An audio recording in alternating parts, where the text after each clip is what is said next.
Joined by Emmanuel Bosire, of course, who helps us digest what is happening in the world of governance, in the world of politics. Now, of course, you know what time it is. We discuss who did what, where, when, and why. And of course, when we talk about matters politics, matters governance, we never fail to ask the question, how much money was used, how much money was spent, how much is the taxpayer going to pay more or maybe less? Yes. So anyway, what is happening now? This week began with the release of the former Mungiki leader, that is Maina Njenga, following allegations that he was abducted by unknown people. And upon his release, we saw Njenga through his lawyers asking the court, Musyoka, who addressed Njenga's abduction. And Karua actually termed whatever is happening as targeting of Azimio leaders by the Kenya Kwanza government. So first of all, let's just take a look at Maina Njenga'S statement after his release, followed by Martha Karua, and then we'll be right back. Kwa sababu tuliposhikwa hatukupelekwa police station,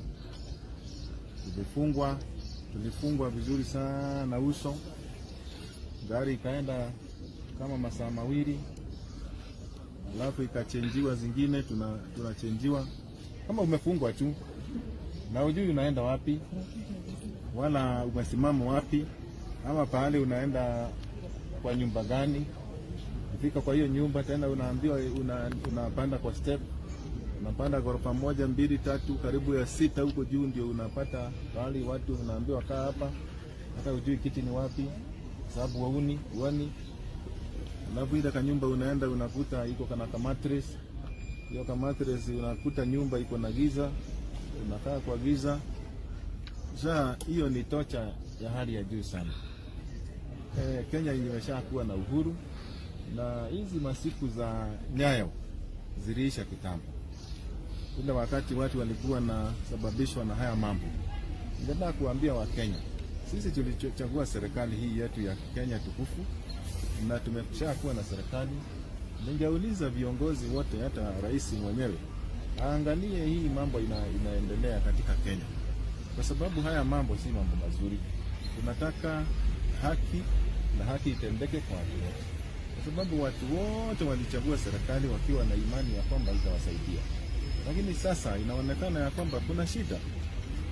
Mtu kama hana uhuru kwake nyumbani, akitembea maisha yake haiko sawa, kila wakati ni kufuatwa, kuulizwa maneno wa kesi iko kwa koti.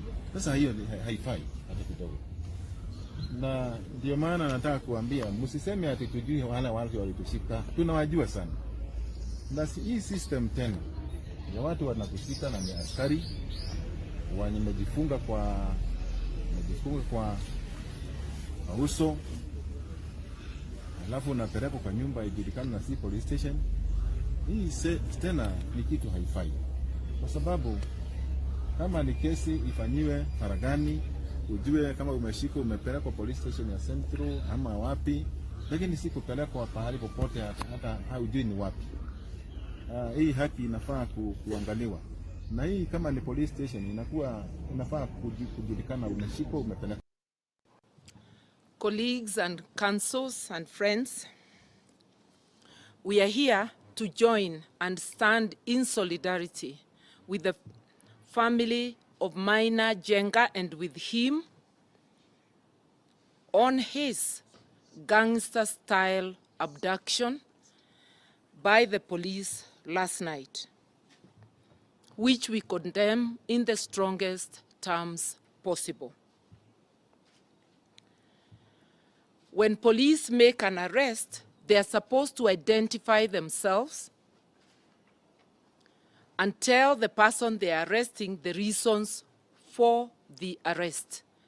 This was not done, and we conclude, therefore, it's gangster-style abduction.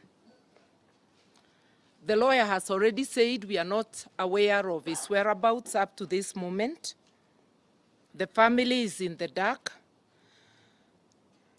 And the abductors, we now know from the family, were in Subarus. They were armed. They were also hooded. These are characteristics we know of the Special Service Unit, SSU, that terrorized Kenyans during the protests. The SSU is therefore very much alive, active and determined to intimidate and even to harm Kenyans. More worrying is that Maina Njenga appears to be a constant target. This is the fourth time he's being abducted by police and subjected to harassment. Kenyans need to understand what the lawyer has already said, that he was scheduled to appear in court tomorrow. But because the police know they have no evidence against him, they abduct him on the eve of the pre-trial, which would have led to the trial, or is expected to lead to the actual trial. So if they have evidence, why are they sabotaging the due process? Couldn't they wait to arrest him tomorrow at the court? Maina's abduction is also part of the ongoing targeting and intimidation of Azimio leaders by the Kenya Kwanza illegitimate regime. It is an attempt to distract Kenyans from the mess, economic mess, the Kenya Kwanza regime has put Kenyans in, like the skyrocketing cost of living, and especially cost of fuel and food. We condemn this abduction and continued persecution of Maina Njenga, his family, and his associates. We demand his immediate and unconditional release, or his immediate production in court. We want to make it clear that we will hold the Inspector General of Police fully liable for the life and well-being of Mr. Maina Njenga and of his family members and associates should anything happen. We want Kenyans to know that we are under a very dangerous, illegitimate regime, which has chosen to use unlawful methods to abduct and arrest and harass those who are opposed to them. Kenya Kwanza has failed. It is getting desperate, and it will get increasingly brutal and dictatorial. So Kenyans have to brace themselves. We have to stand firm, fight, and demand for our civic and fundamental rights. That this is a country under the rule of law. Yes, so that was yeah, so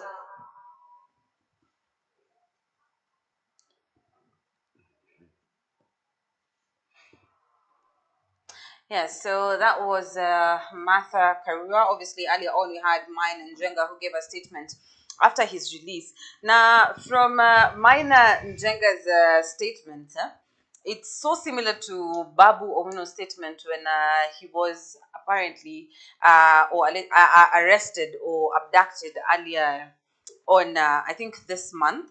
The story is similar. It's more or less similar. You're being caught, wakavalishwa mavitu kwa uso, and taken to weird places before appearing in court once again. And we have seen Martha Karua stating that, first of all, whatever is happening, she termed it as a gangster style abduction, talking about Maina Njenga being a constant target and of harassment that is by the police, and also stating that the ongoing whatever is happening is ongoing targeting and intimidation that is by the Kenya Kwanza government, and that this arrest came at a time when they want to distract Kenyans in terms of, or in relation to what is happening, the economic crisis in Kenya. Of course, everyone is going through it right now. That is the increase in food prices, as well as the increase in fuel prices. That is what was announced recently. Now, Martha also mentioned something, and this is something that also Maina talked about. He talked about going back to the Nyayo era, that this is not the Nyayo era. And also Martha Karua stated that we are looking forward because to a brutal as well as a dictatorial government. Emmanuel, now I'm bringing you in. First of all, what's your take on whatever is happening? Does it seem like it's something staged, or is it also a distraction from what is happening in Kenya with the recent abduction of leaders? And number two, according to you, do you feel like we are going back to the Nyayo era, or are we also looking forward to having a dictatorial kind of government? You know, when you talk about errors, they come and go. Yeah. The forms of governance from dictatorial to the one that we have of the rule of the people are very delicate one. When you overuse democracy, it becomes dictatorial. When you use it well, it becomes good governance. First, I want to say that there's a difference between abduction and being brought to a court of law. And there's a difference between becoming a member of Azimio and from becoming a threat to security. So Kenyans, we need to understand this, that if you're a threat to internal security and you have been identified through your sentiments, through your interactions, through your actions, through your funding, and through your participation in such acts, then now when you're being brought to a court of law, that one has nothing to do with your police affiliation. Now, the abduction for Njenga, he has featured many times to be the leader for Mungiki in our country. Mungiki is a militia group. We know the arms that it has done to our country. And more particularly, people coming from Mount Kenya region have felt the heaviness of what Mungiki can do. So it is known as a militia group. Who owns it, who's the ringleader, who funds and facilitates everything that it does for the government or against the government. So there's a group that has been made to create, I can term even a business opportunity. If today they are ordered to support the government, they support. If they are instructed to go against the government, they do it. Now, the government of William Ruto seems not to support Mungiki actions. You know, it said, who's the honor for Mungiki? Who's the honor for Mungiki? I cannot answer that question. I cannot answer that question unless you tell me. Of course, big men own Mungiki as a business, of course, for security and political reasons. So then the abduction for Njenga is an indication that the government of the day does not go in hand with the owners and sponsors from Mungiki. But how sure are we that the government of the day is the one that is actually indeed behind the abductions of this particular group of people, starting with Babu Wino as well as now Maina Njenga? You know, that's why I was telling you that there's a difference between abduction and being taken to a court of law. So which is this according to you? You know, abduction can be used by law. It's acceptable. Why? You can be abducted and taken to a court of law. But why? Whatever they're doing to these people is because si ati walikataa kwenda koti and be brought. You know what's happening is that what it is that there's a war to finish Mungiki. That's what's happening. You know, Mungiki is a name. We have militia groups. In Kisi, we had one known as Chinkoro. What? Chinkororo, and still, Chinkororo. which was owned by Nyashaya's family, which he used to be in matters of security during elections.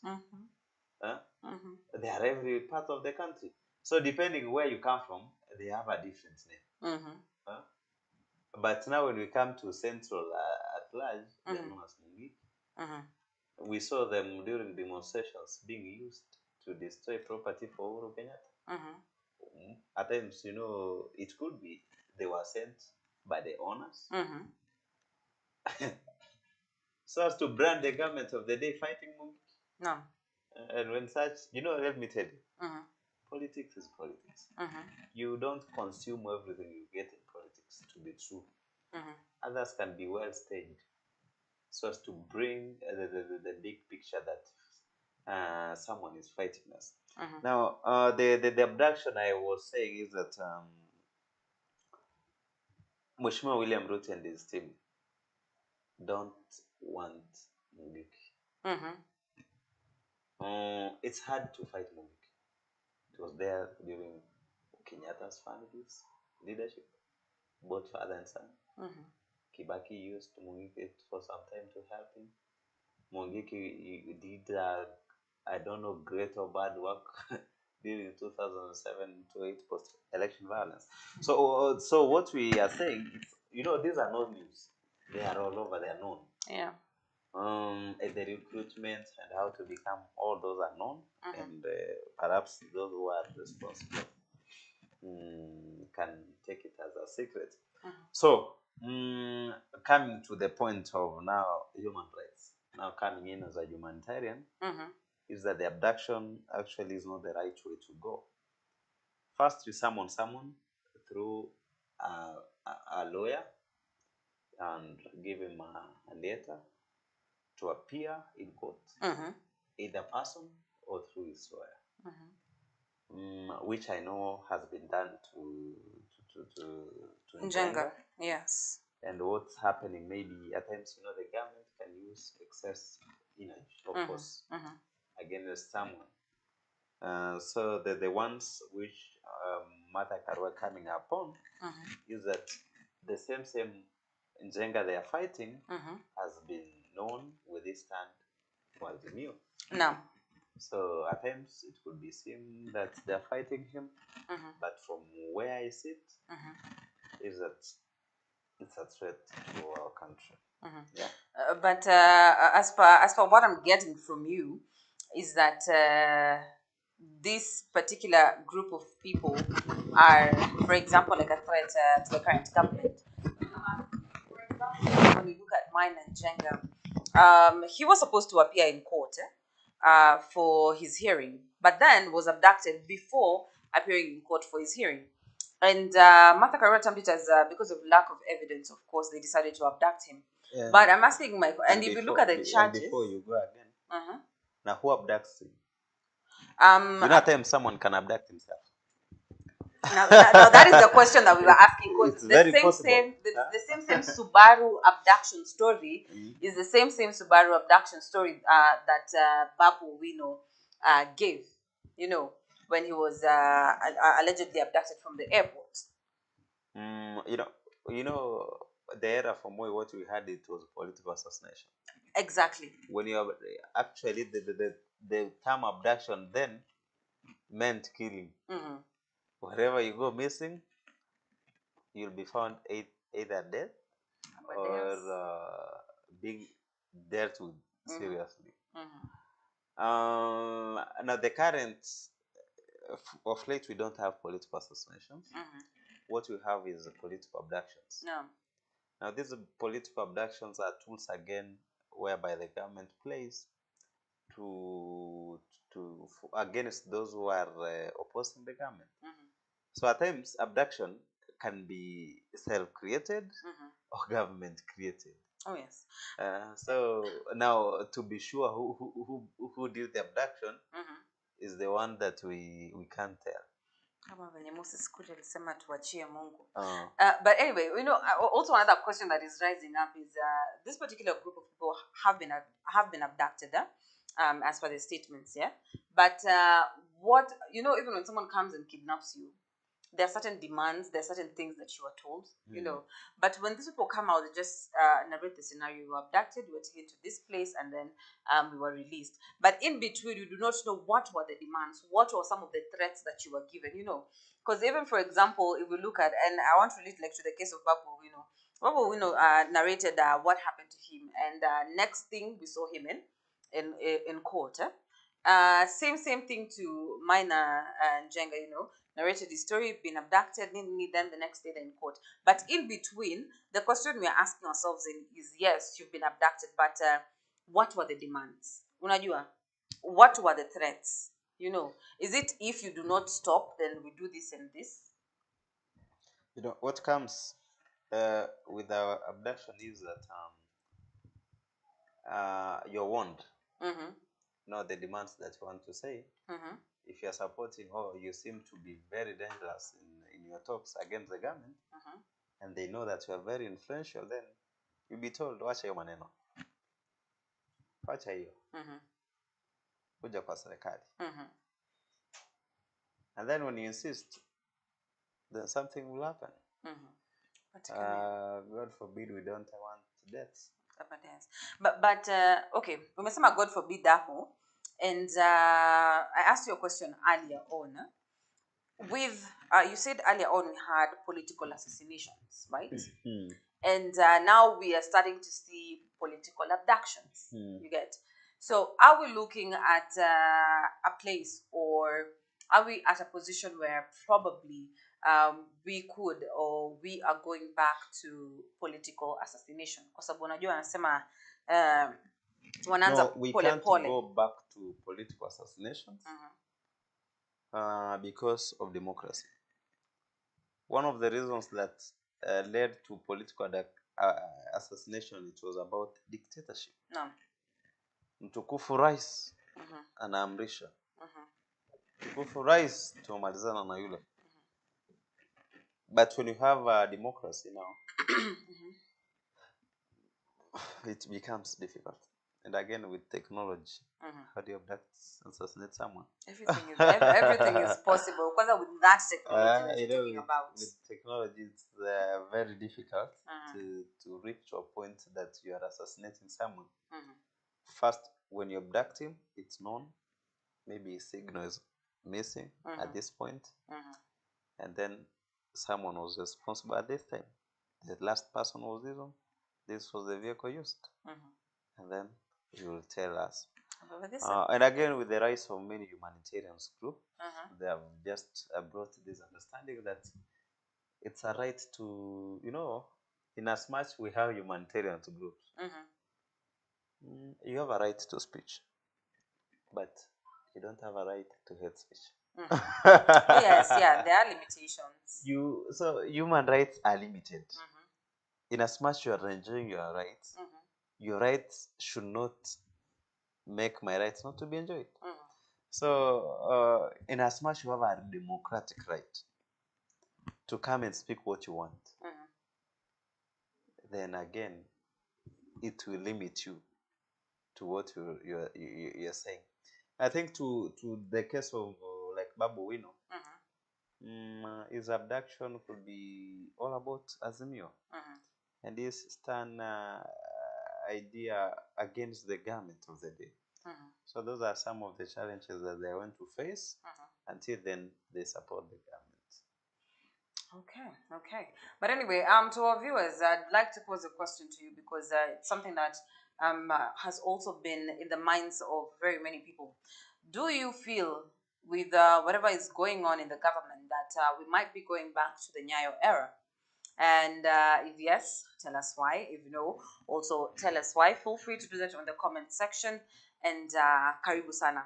Once again, the comment section is very much open. Now, moving on. The cry in Kenya has been mafuta imepanda, bei ya mafuta imepanda, bei ya mafuta imepanda. And as Mamito Eunice alisema, ukiingia kutangaza ama when you want to talk about the mafuta, you have to start by saying, "Woi, mafuta imepanda."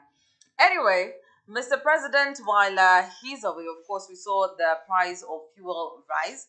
And now the people were asking for the reshuffling of his cabinet. And this is following the outburst that is by some senior government officials over the cost of fuel.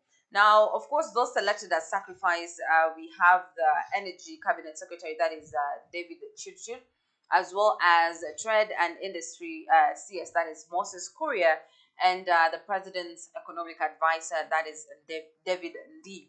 Now, in a tweet, of course, if you're a follower of X, we saw that is David Lee responding to a certain tweet. Now, a user asked if the economic advisor was telling Kenyans not to believe anything that the president and his deputy says. And in response, David Lee actually replied, "I do not believe politicians and I don't trust government. If you do, either you are a sucker." Of course, the conversation continued. And the question that we're also asking, if this is the presidential or the president's economic advisor, part of the council, and he clearly states that he doesn't believe in politicians, nor does he believe in, or does he trust in the government.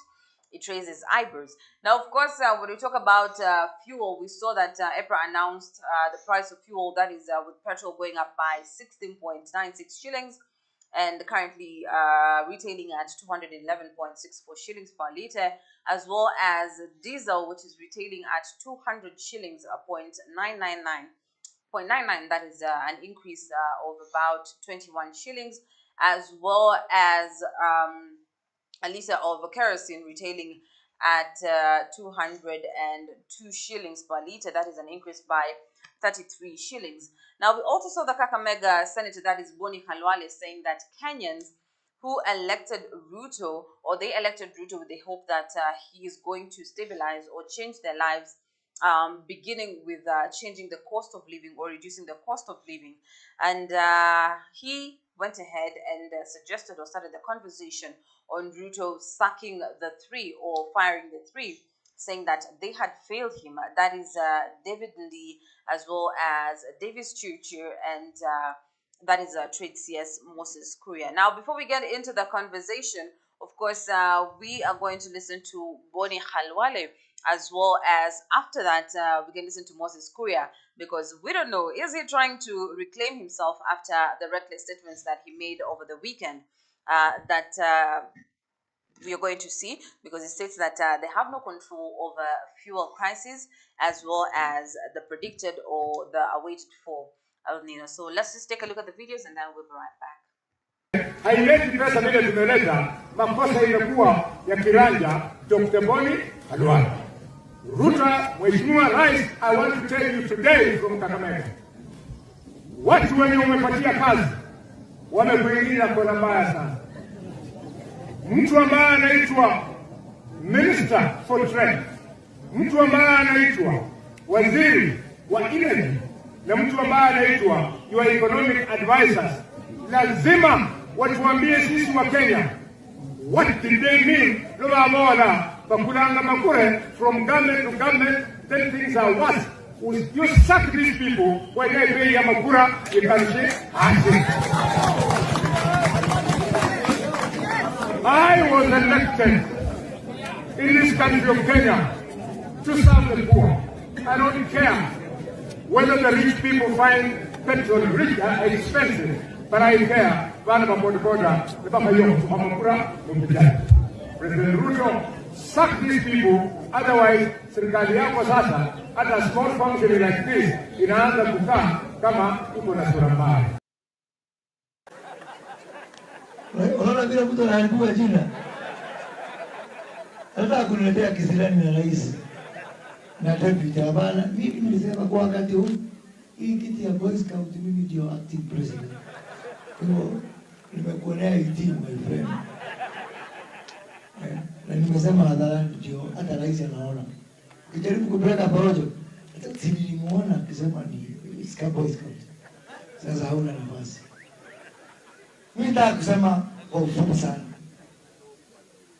Kuna mtu alitoa maombi Akasema kwa kimombo, God give me the grace to accept the things I cannot change. God give me the courage to do what I can change. And God give me the wisdom to know the difference. Nikiangalia pahali tuko kama nchi, hakuna maombi tunahitaji kama hiyo ombi. Ya kwamba kwanza Mungu atupatie busara ya kukubali yale mambo ambao hatuwezi kubadilisha. Hii maneno tunaongea, maneno ya bei ya mafuta iko duniani kila pahali. The only thing I can ask God to do is to give me the grace and the serenity to accept it, because I cannot change it.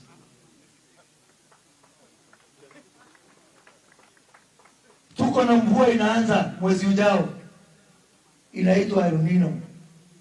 Itatuletea janga ya mafuriko. I can only ask God to give me the grace and the serenity to accept it, because I cannot do anything about it. It's a result of the climate change. Kwa hivyo bei ya mafuta na mambo ya El Nino ni mambo ambao hatuwezi kubadilisha. Na ile tunaweza tu kufanya ni kumwomba Mungu atupatie hekima ya kukubali ya kwamba hayo mambo ambayo yanakabiria dunia yote hatuwezi kubadilisha. But I should also ask God to give me the courage to do what we can. Mungu atusaidie na utupatie ushupavu na ushujaa ya kufanya ile mambo tunaweza kufanya. Mambo ya kuwasaidia wakulima wetu waweze kupata fertilizer kwa bei ya 2,500, hiyo tunaweza kubadilisha. God give me the courage to do it. Hii maneno ya kuja hapa kaunti ya Nandi, ambapo tangu dunia iumbwe, sio kutoka tujitanyakulie uhuru, hakuja kuwa na kiwanda chochote katika Nandi County since the beginning of earth. God give me the courage to change that, because I can change it. God give me the courage kutoa bilioni 600 ile rais wetu ametutolea ya mambo ya elimu, because unlike mambo ya mafuta na mambo ya El Nino, that one we can change. God give us the courage. Mungu tusaidie, tupatie ushupavu ya kuhakikisha kwamba mwananchi wote wa Kenya anaweza kupata bima ya afya, atibiwe magonjwa yote bila kubaguliwa, kwa sababu hilo zinawezekana. God give us the courage to do it.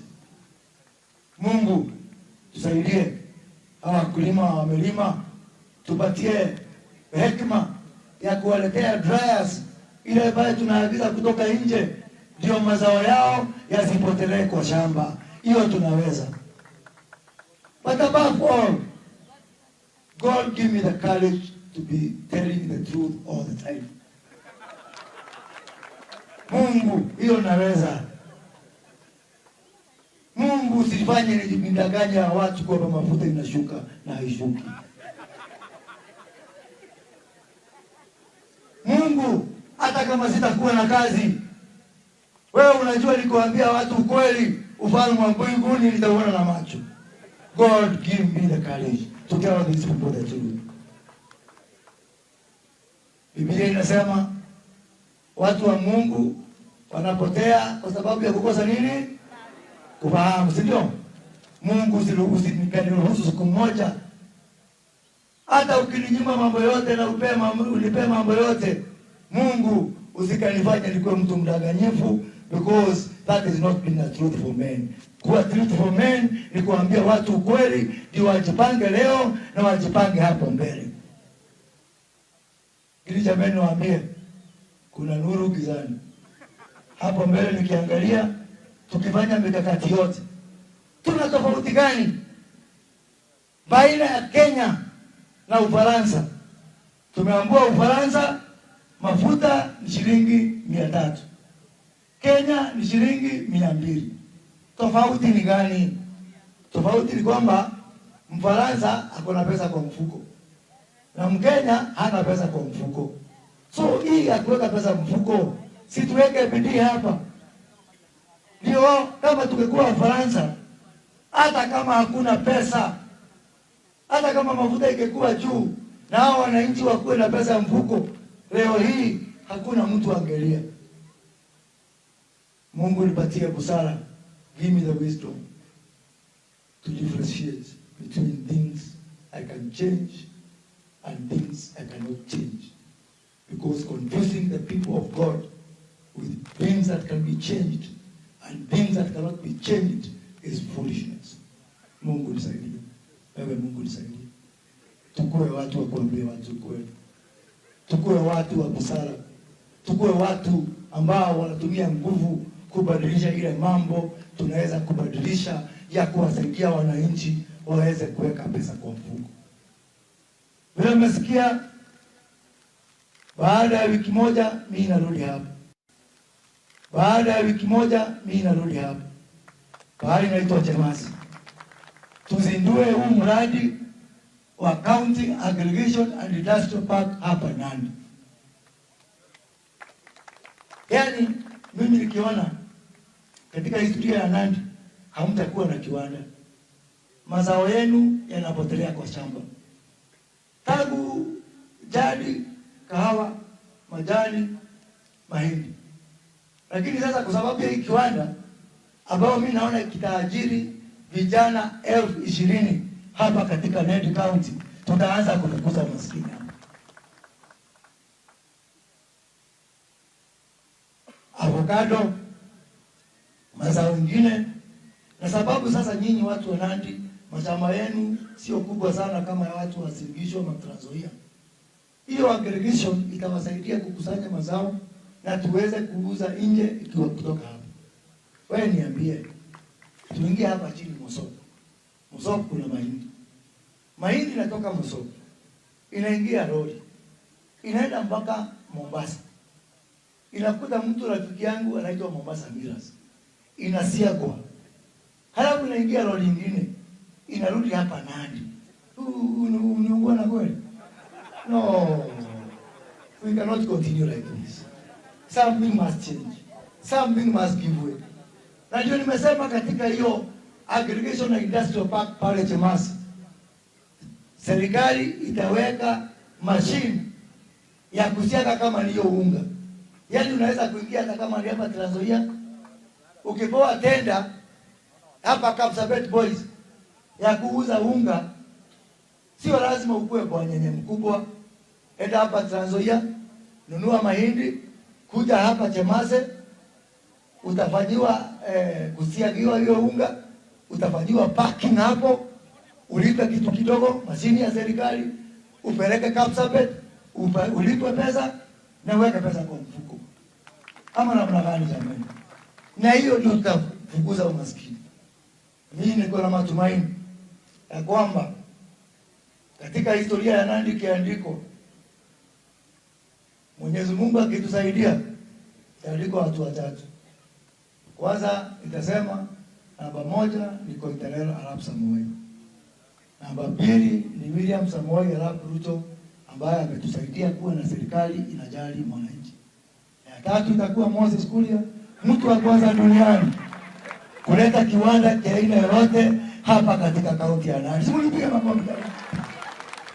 History itaandikwa kwa mimi nikiwa waziri tulileta the first industry of any kind in Nandi County. Na hiyo nasifanya kwa sababu I have the power to do something.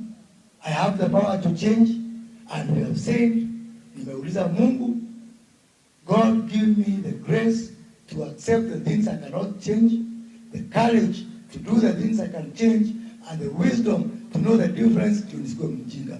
Mungu asaidie, Mungu alinde, tutaonana wiki ijayo. Yes, that was the trade CS, that is Moses Kuria, and I don't know if this is like a statement or a whole statement of trying to reclaim his earlier sentiments, kwa sababu mwanzoni hapo tuliambiwa tukajichimbie mafuta yetu, because of complaining about the increase in fuel prices in Kenya. So I don't know, what's your take on Moses Kuria coming back and right now blaming, or not blaming, rather saying anaomba Mwenyezi Mungu with this prayer of asking God to give him the grace and serenity to change what he can, and grace and serenity to what? Accept the things that he cannot change, and the courage to change the things that he can, or that the system can. That is inclusive of the 6 billion shillings which was given to education, as well as the National Hospital Insurance Fund, which they were looking to split it into 3, and among other things that are happening in Kenya. They have no control, first of all, over oil, number one. And this comes at a time when Pia Tubona, people saying that, or some people, a group of people saying that they want him either fired or to be given to someone else because of the reckless remarks that he's been making. It was a prayer. That was a speech in form of a prayer for Moses Kuria.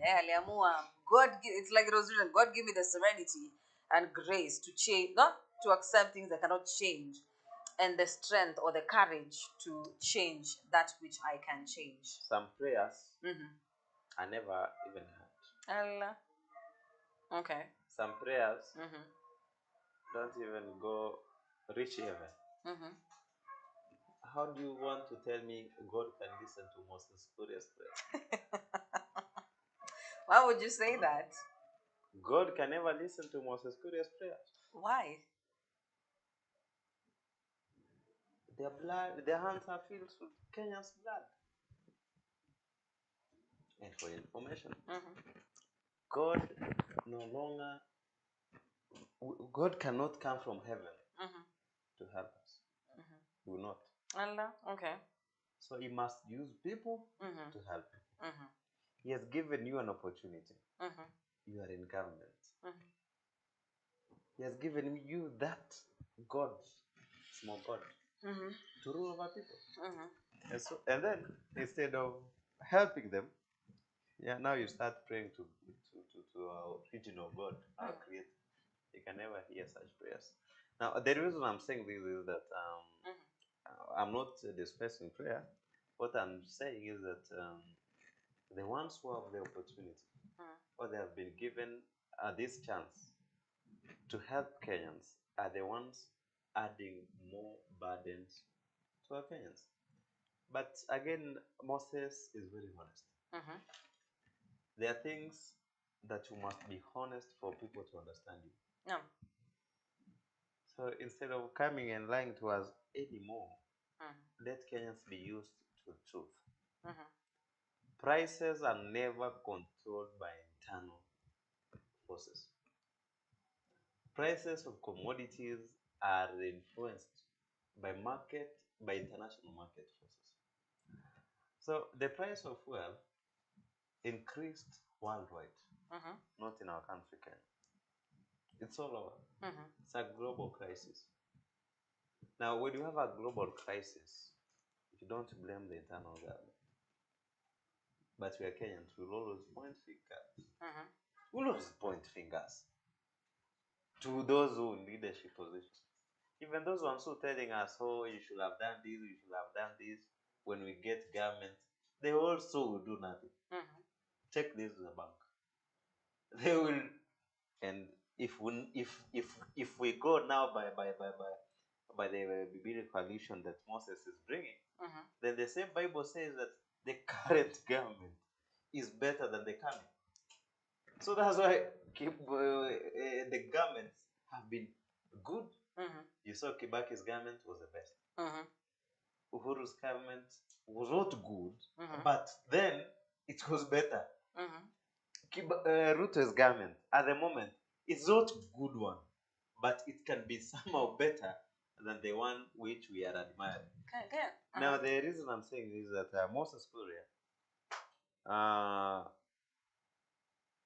is trying to be honest by telling Kenyans that there are things as a government we are able to do. There are things as a government we are unable to do. Allow us do those that you are able to do in a perfect way. And those that you are unable to do, we try at least if we can do them. That's what he's telling Kenyans from another figure language. Now, Mr. Moses, the ones you are telling cannot understand. The ones you are telling can never understand. What they need more time. As a government, the president is out of the country. And he had gone for a country's event to represent our country. Maybe things are going to be better as time moves by. They're going to work out the prices. They're going to work out on how to deal with the international market forces. They're going to look for ways and means to give more subsidies to petroleum and crude oil. They're going to look for alternatives so that Kenyans now and then, we are not going to condemn the government of the day, but instead understand what causes market forces to go up, what's going to cause the government to bring down the prices of commodities, and how to move on. So Moses' prayer is not, it's a prayer, but it's an appeal to Kenyans. Kenyans, please, this one we are unable to handle, and we have other things that we can handle. Now my question is, what are they able to handle? And that is the question we are waiting for the government to also answer us. What are they able to handle? Because so far the cost of living is super high.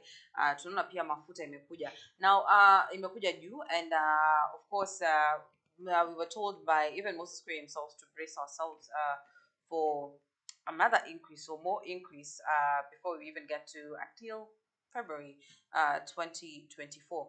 Now, as we wind up, a final question to you, Emmanuel.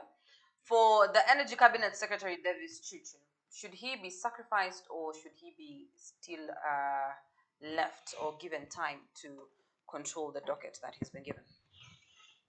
You know, that's when you're trying to say that we need a cabinet reshuffle. At the moment, we don't need. Okay. Because when did they come to office? You know, cabinet secretaries, and before even we removed them, who brought them there? So they have been given a job to do. And a job, you see, when you're given a job, it's to deliver. No. In the CS for energy, the same docket affected by worldwide, we cannot remove someone because fuel imepanda the whole world. Sasa yule mwenye amesomea Kenya atolewa. That could be a very bad reasoning as a country. We move to David Ndie. Quickly. David Ndie is the chairman of the President's Council of Economic Advisors, you know. And his statement on Twitter was that he does not believe in politicians. He does not trust government. And if you do, you are a sucker. So, you know, what Ndie is telling Kenyans is, by the way, who was Ndie? David Ndie, again, chairman of the President's Council of He's an economist. Economic advisors. And economists don't believe in politicians. And actually, serious people don't believe in politicians. Because politicians only want to play with words. At the end of the day, that's what pays them actually, by playing with words. But when you come to economists who believe in a strategy and an economic model, then they're the ones trying. First, what's happening is that Andy, in his school of thought, he does not trust on the bottom-up economic model. What he was trying to believe is, you know, remember, he worked under Uhuru Kenyatta in the trickle-down business economic model. Now here, and by the way, you know, Andy is the one who brought the bottom-up. And what he doesn't believe in. Is the one Uh-huh. who was fighting the trickle down economy, which Mheshimiwa Uhuru Kenyatta believed in. Now, selling this idea of bottom up has become very difficult. To sell it in a campaign, it was an easy one. Now, to put it into practice is a very difficult thing. Now, what he's saying is that he no longer trusts in politicians. That means that even is ready now to go out of the government of the day. And now to say that this economic model of bottom up that the president wanted to embrace, that in reality, it's not what he saw. Because when millions of Kenyans are sleeping hungry, when millions of Kenyans are going to a job interview, recruitment as the one you saw today in Embakasi, thousands of youths are turning up for only 350 positions. And then you want to tell us that the model of bottom-up will work. I don't believe in that. So what indeed is trying to tell Kenyans is that the model that's being embraced in a country is not going to save us. We'd rather go back to trickle down. Yeah.